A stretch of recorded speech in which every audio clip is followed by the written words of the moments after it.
E aí, galera, tudo bem? Espero que todo mundo esteja em casa nessa quarentena, tá? Não é para ficar batendo perna na rua. Hoje a gente vai começar com uma videoaula, mas eu quero abordar duas matérias com vocês. Eu quero abordar o mercantilismo e a expansão ultramarina. São duas matérias pequenas, relativamente fácil, tá? Então dá pra gente trabalhar aqui hoje tranquilo. Então vamos lá. O mercantilismo, que é a primeira parte que a gente vai tratar aí, ele é o capitalismo, tá? É a primeira fase do capitalismo. O capitalismo surge com o mercantilismo no século XV, tá? E ele vai evoluindo ao longo dos anos até os nossos dias atuais. Então a primeira fase do capitalismo é o mercantilismo, ou capital mercantil. A segunda fase é o capital monopolista. Aí a terceira fase é o capital financeiro ou especulativo.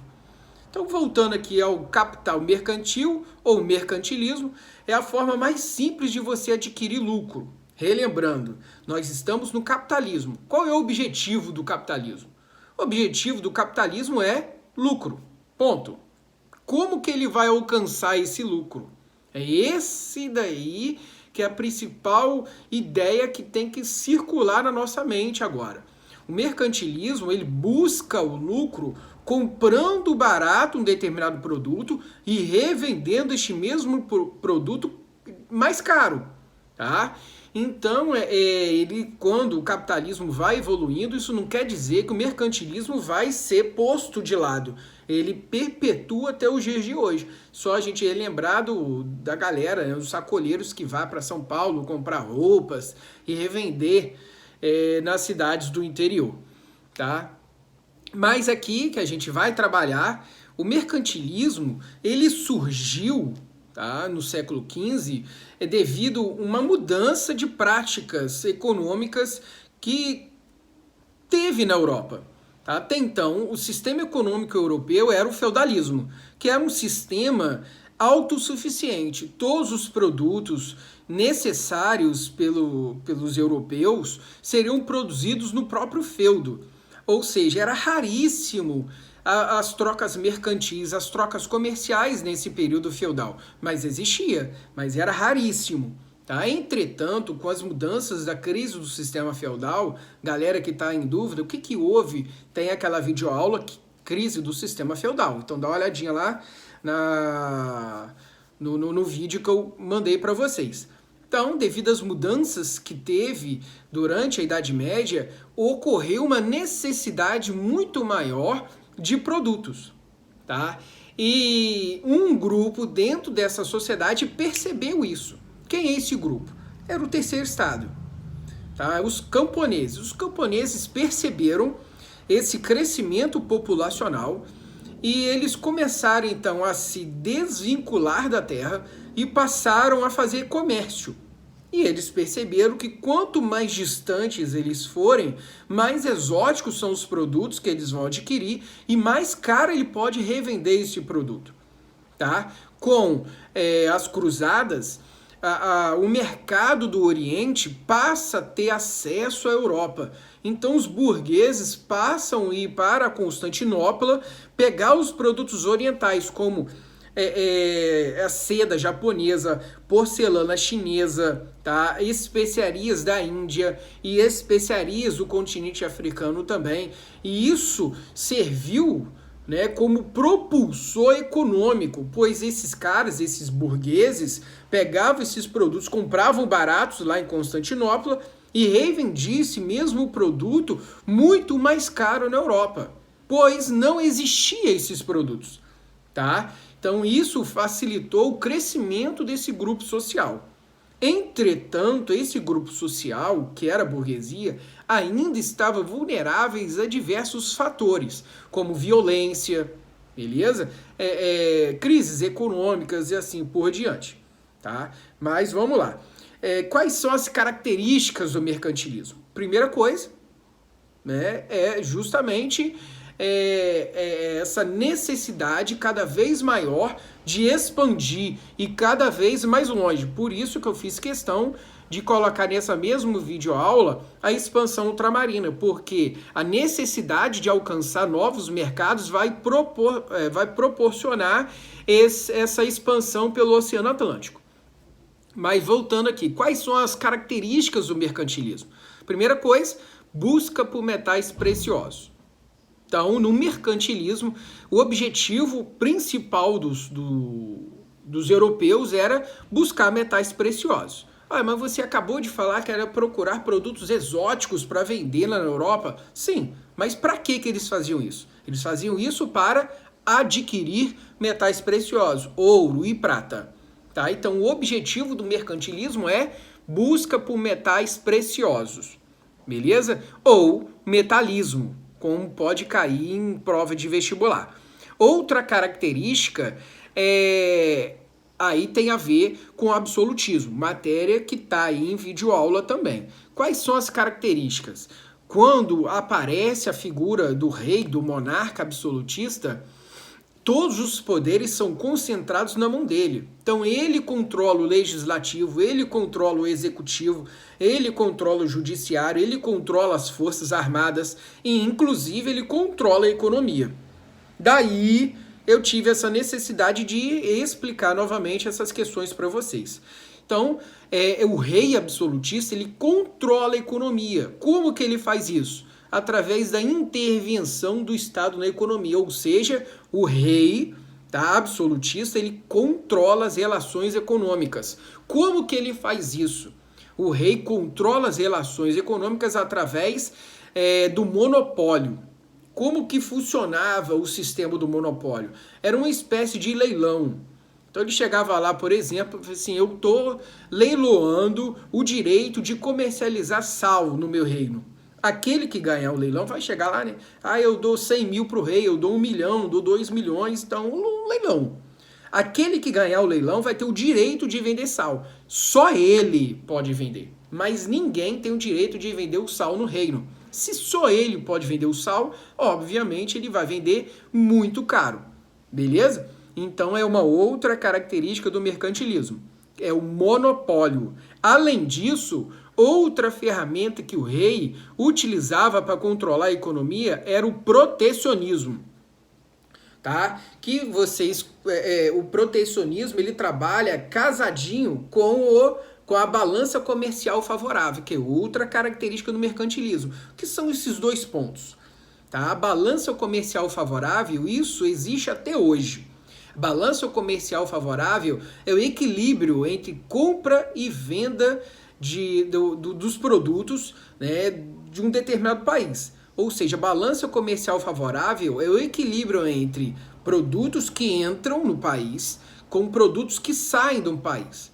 Tá? Então, a balança comercial favorável é um país que vende produtos de mais e compra produtos de menos. Ou seja, a riqueza está entrando no país, porque ele está vendendo muito. Se ele está vendendo muito, ele está ganhando ouro. E se ele está comprando pouco, ele está gastando pouco. Então é igual nós, seres humanos, meros mortais.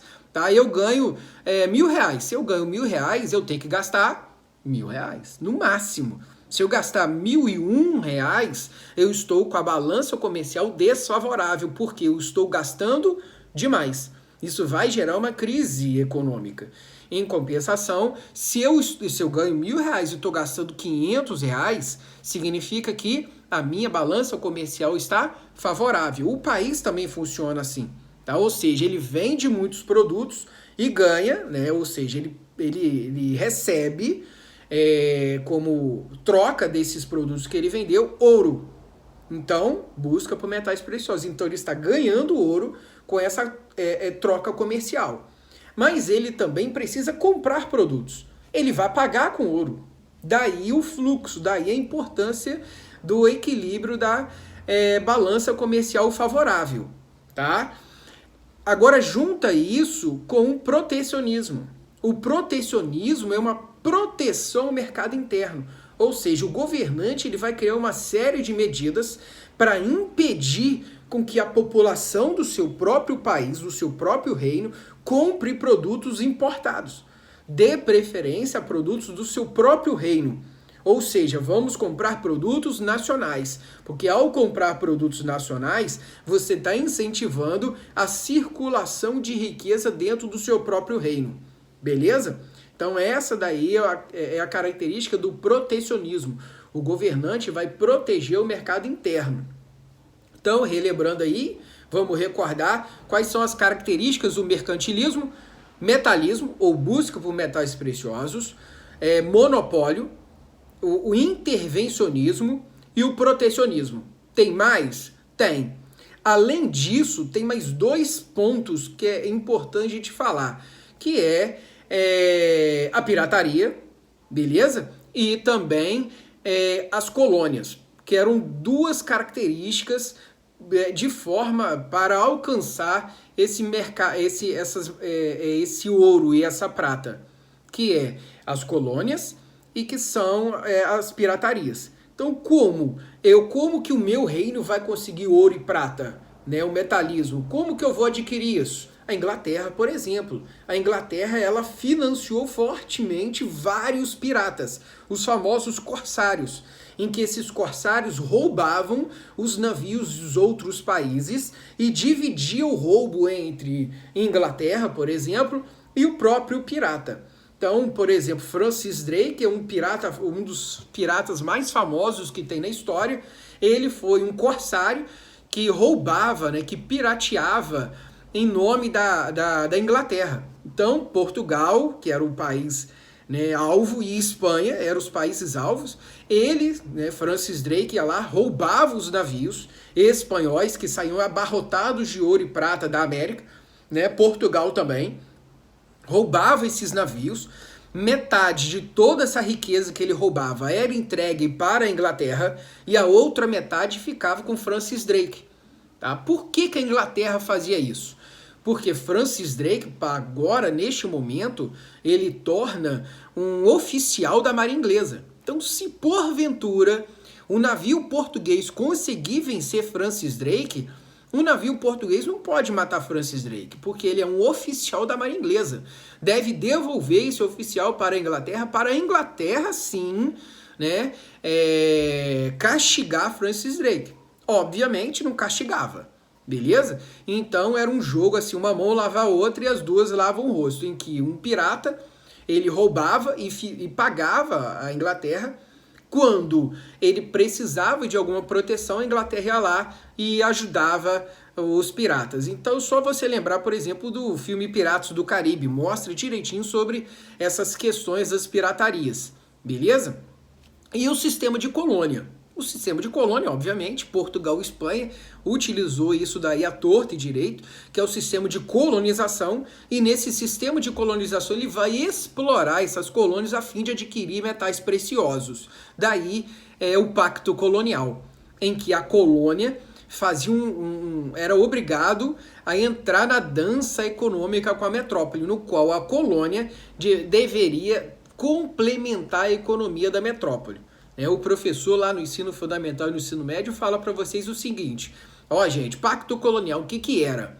A falta de liberdade da colônia economicamente, ou seja, a colônia só pode fazer comércio com a metrópole.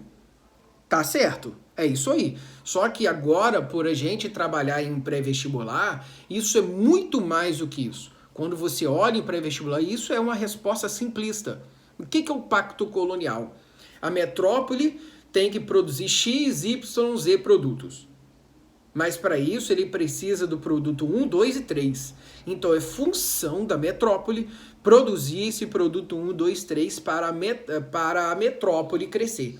Então a colônia que vai produzir esse produto 1, 2, 3, ela vai complementar a economia da metrópole para garantir o crescimento da metrópole. Beleza? Isso a gente fecha aí com as características do mercantilismo. Então, relembrando, quais são as características do mercantilismo? Busca por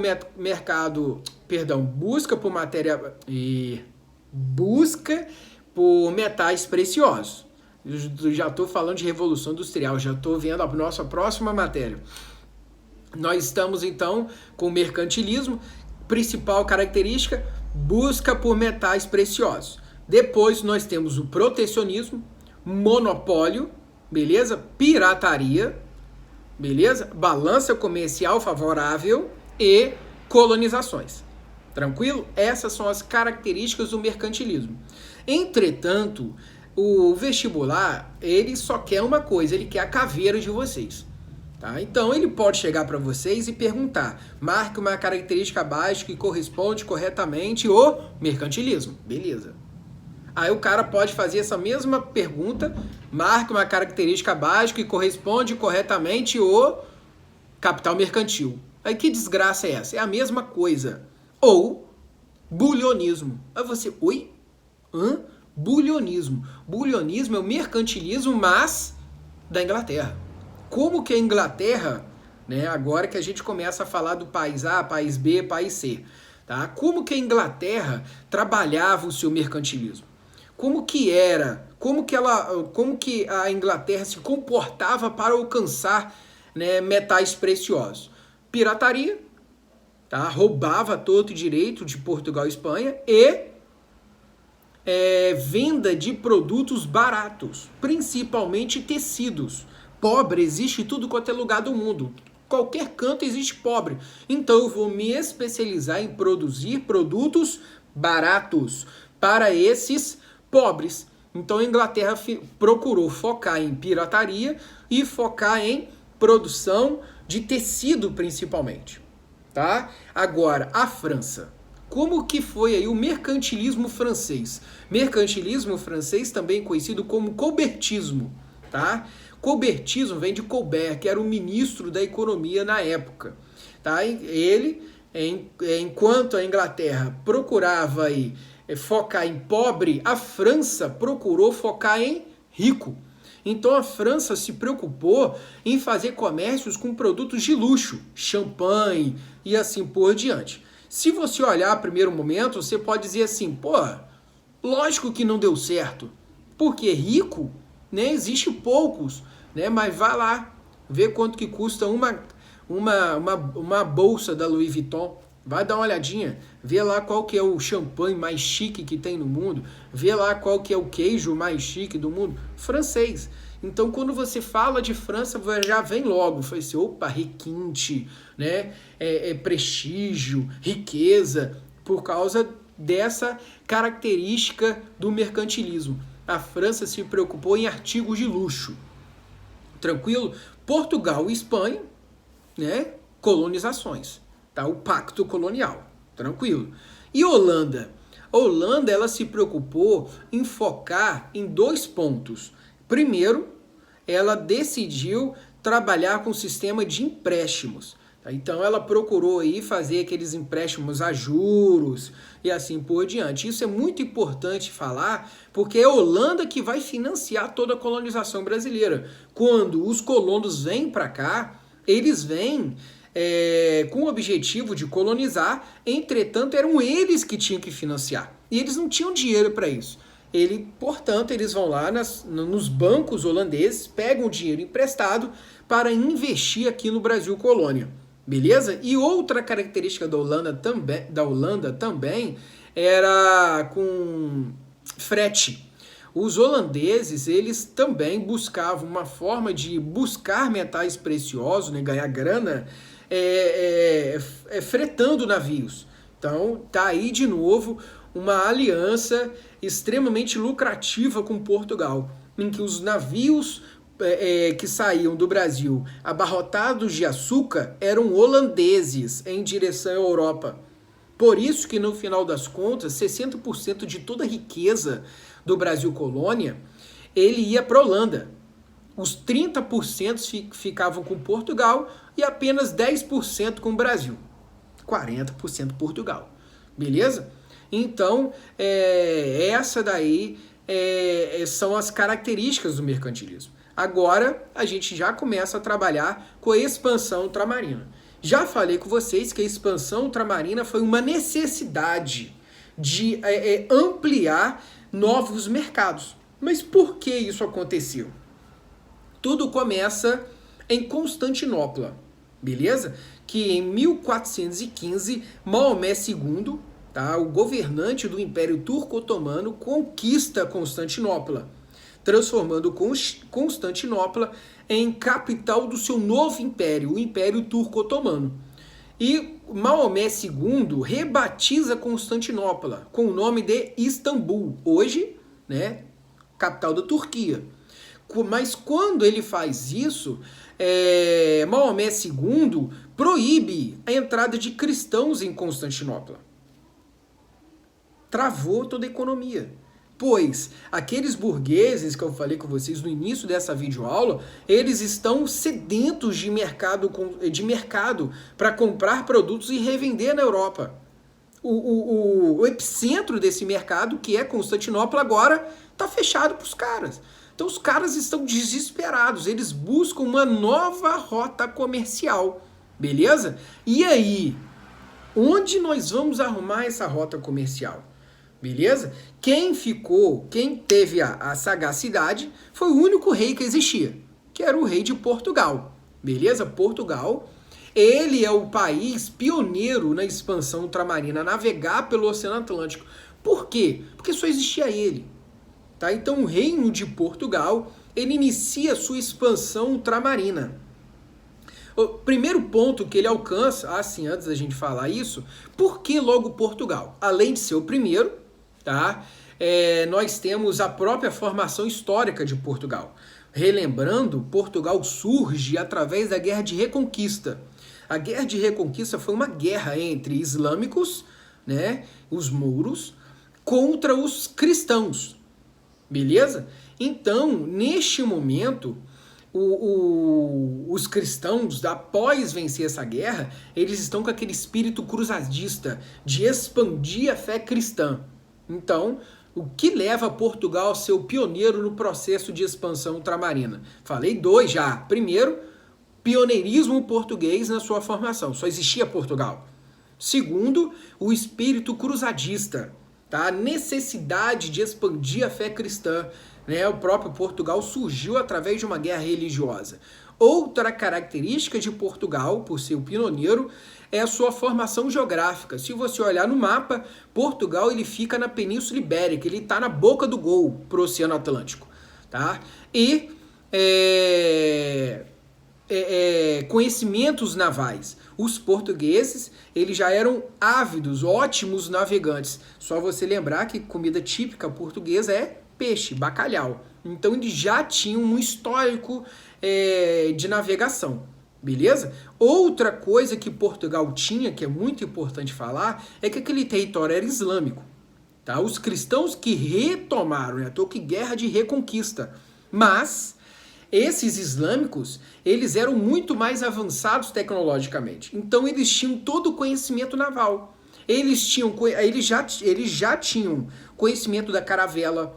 Eles já tinham as ferramentas como o astrolábio, o sextante. Eles já mapearam o céu estrelado, o céu noturno, né, para poder se localizar à noite no oceano. Tá? Então, devido a essa herança islâmica, os portugueses eles tiveram aí com todas as ferramentas necessárias para fazer sua expansão. O primeiro território que Portugal chega é Ceuta. Ceuta fica na região no norte da África, beleza? E aquele lugar era um entreposto comercial famosíssimo no continente africano, lotado de ouro que vinha do reino de Mali, beleza?